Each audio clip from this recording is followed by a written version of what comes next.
na rin si Utol dito sa may dito. Yan, nagkambas po tayo ng ano dito ng yero tsaka gutter. Ano natin yung inside gutter na ceiling.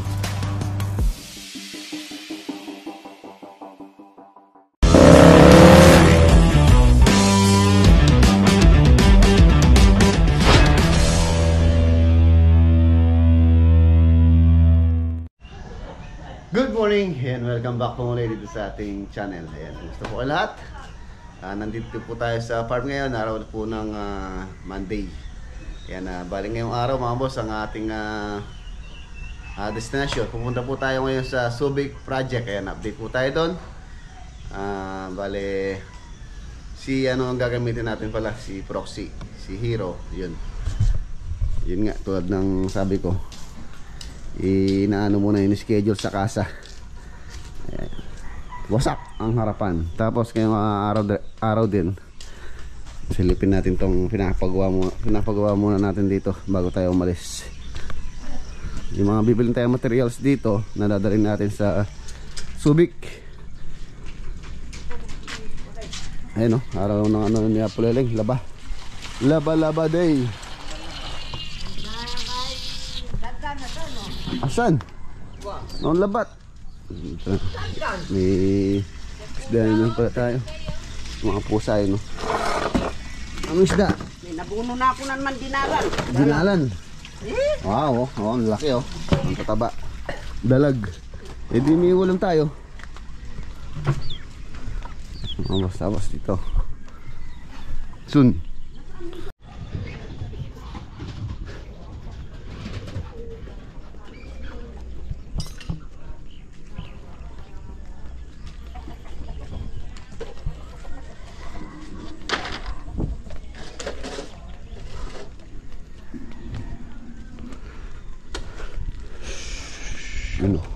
Ano forma na to?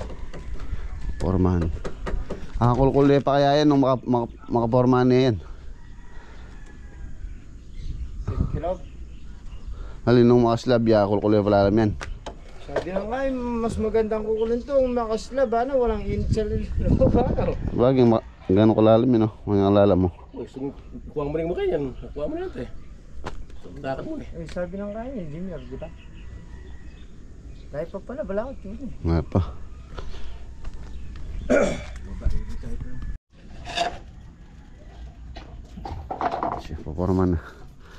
Poporman.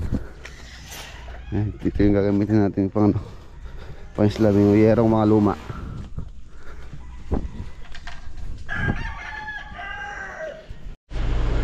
Ayan na mga boss, let's go. Sama natin si Mrs. Para meron tayong kasama sa biyahe. Meron tayong bodyguard.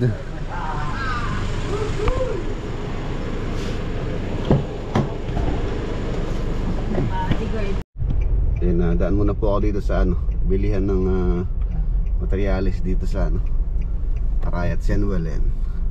Baka kasi wala tayong mabiling doon, mga accessories sa gate tulad ng shafting, pillow block. So dadaan na tayo dito. Dito na natin bibilin. Ayan na mga boss, okay na po. Nakabili na tayo ng mga materials para dun po sa gate sa Subic. Nabili na naman natin dito mga shafting, pillow block, cylindrical, tsaka mga bolt. So diretso muna po tayo dito sa may Santa Ana para update yung project doon. Bali nagtatrabaho po dito si paring Denden. Nagpipintura po siya. So let's go. Ayan na, nandito na po tayo sa Santa Ana.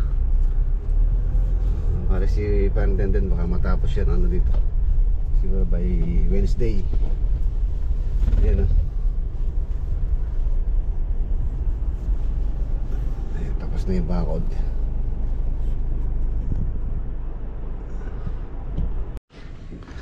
Ang ganda na pumabas oh. Ayan na. Ayan, kung yung pong inyong perimeter fence gusto nyo maging medyo class, ayan, ganyan. Hardip lang sa tawag dito. Nabibili po ito sa mga hardware, Wilcon or Ace meron.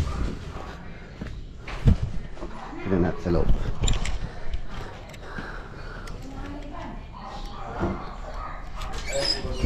Good morning, te. Wow, ang ganda ng ano mo, te, ah. Ang ganda ng iyong living room, ah. Also from Yun, oh. Resto, po yan, oh. organic, there we go. Oo. Pati yung canopy sa taas. Oh, kahit umulan yan, di na puwan dito, no? Hindi na. Canopy sa taas. Okay na siya. Sama ganda. Ayun na si Kuya Jojo. Ay, papay. Alis na po siya mamaya. Alas 2 daw yung flight niya. Ay, alas 6 Kuya, no? Alas 6, oh. Balik na po siya sa Qatar, Kuya. Qatar, oh. Qatar. Ay, ingat po kayo. Sige, salamat. Okay. See you on March. March pa balik ni Kuya Jojo. Qatar. Sige po, Kuya, ingat po sa biyahe. Ingat. Oo. Halos sa isang taon na po ito. 1 year. Yun ang mga gate yung in-improve natin. Tapos yung sa likod. Yun, tapos retats ng mga pintura na merong mga dents na minors. Yun, okay na. Oh, let's go. Biyahe na tayo. Subic. Nakabili na rin tayo ng mga materials dun sa dun sa gate na gagawin natin doon. Tapos yung iba titingin ako sa Subic kung meron available na mga yero tsaka mga gutter.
Nandito po tayo sa Wilcon dito sa Subic.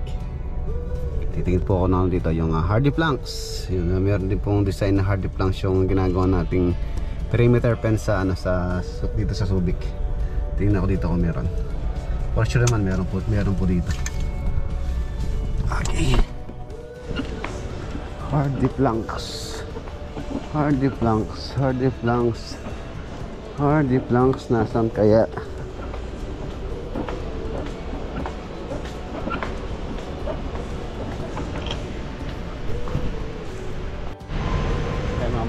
Meron sila doon kaya lang ano siya, yung walang kulay.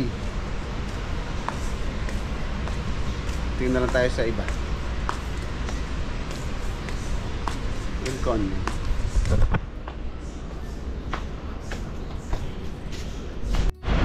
Yan o, mga boss o, paring Christopher, Teamwork CCTV.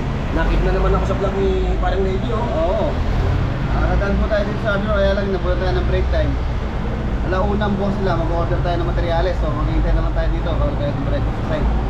Pwede ako ni Paring Chris. Ayan, yung po mga gusto mong pwesto ng CCTV. English Paring Chris. Iko yan lang. Ayan lang. Free po ang quotation. Walang bayad. Ang bayad. Kaya ako, tari. No. Libre lang ang quotation, libre lang magtanong. Kaya ni, ano ba, ni Susan Roses. Huwag mahihiyang magtanong. Oo, libre lang eh. Oo. Kung may right bed pa nito. Maganda yan. Lalagyan tayo ng sticker, no, boss, para pagkapunta nyo dito, makikita nyo yung sticker natin, no? Yan, no? Ano? Rex vlog na, wala na, napangalanan na boss. Wala na. Sa akin na to. Si KBT Marks. Ano, okay na mga boss, bukas na siguro yun, alauna, mag-alauna 10 na. Order pa tayo ng materials. Okay lang yun. Okay na po. Okay na. So diretso na tayo sa site. Kaya mo kung lokohin ngayon, siguradong lolokohin mo pa ako sa mga susunod. Hey, ano ka ba? Ayan na mga boss, nandito na tayo. Subic Project. Shoutout kay Kuya Edwin, saka kay Ate Marilyn.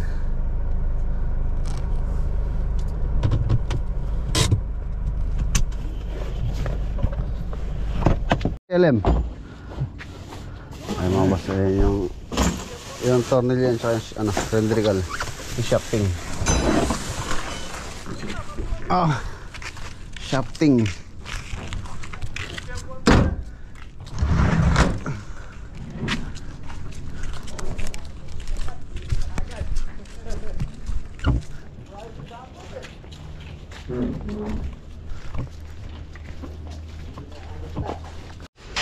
Ayun mga boss, nandito na tayo sa, sa Subic Project. Nakapag roofing framing na rin si Utol dito sa may kitchen extension natin. Tapos pinafabricate na rin niya yung gate. Yun po yung binili natin accessories, mga pillow block. Ayan. Tapos yun dito, yun, nagcanvas po tayo ng ano dito, ng yero, tsaka gutter, tsaka mga bended accessories. Medyo may kamahalan. Tingnan natin kung sa Pampanga ko na lang bibilin. Yung mga gutter natin stainless, may mahal po dito compare sa Pampanga. Yung kasing dito ano natin, yung inside gutter natin dito, stainless po yan dapat. Ayan. Tapos chocolate brown yung kulay ng ating bubong. Saka yung mga metal paring gagamitin natin sa ceiling. Ay, excuse me. Baka po sa Pampanga na lang siguro ano ko lang bukas kay Bayaw. Si Hiro naman pwede pa naman pong ibiyahe. Hindi naman po nasira yung ano niya, makina, tsaka okay pa naman yung ano niya, takbo niya, safe pa naman ibiyahe. Kung hindi naman talo tayo sa gas, pwede naman natin pahatin. Pero kung Yung tsaka yung palang ano, yung ang tawag dito, yung hardy planks yun natin, baka magaganda lang tayo uwi. Daan tayo sa ano, sa Pampanga tayo bumili. Bali ipapaano ko na lang doon, papaputol ko na lang doon. Ayan siya.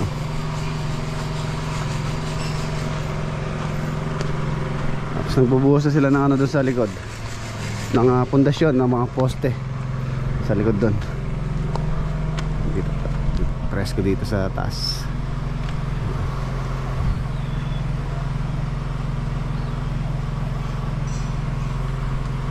Konti yun na rin yung bakod doon.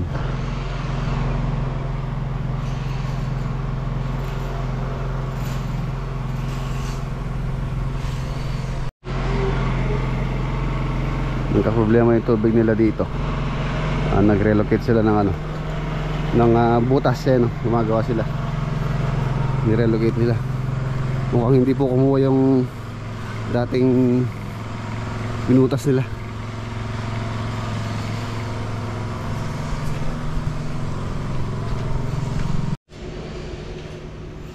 Ayan, dito yung kanyang hardy planks. Ayan siya, design niya.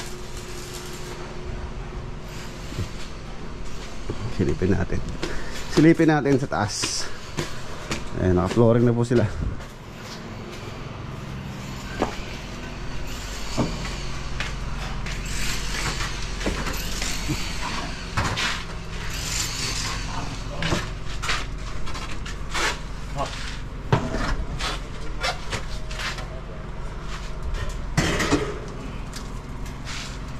Lagyan po natin yung gutter dito para hindi siya mag-overflow.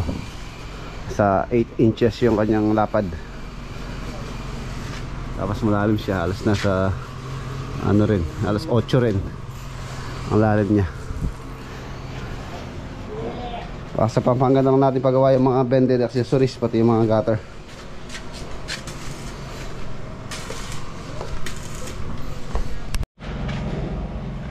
Ayun mga boss, iwan na po natin sila para makasikas natin materyales.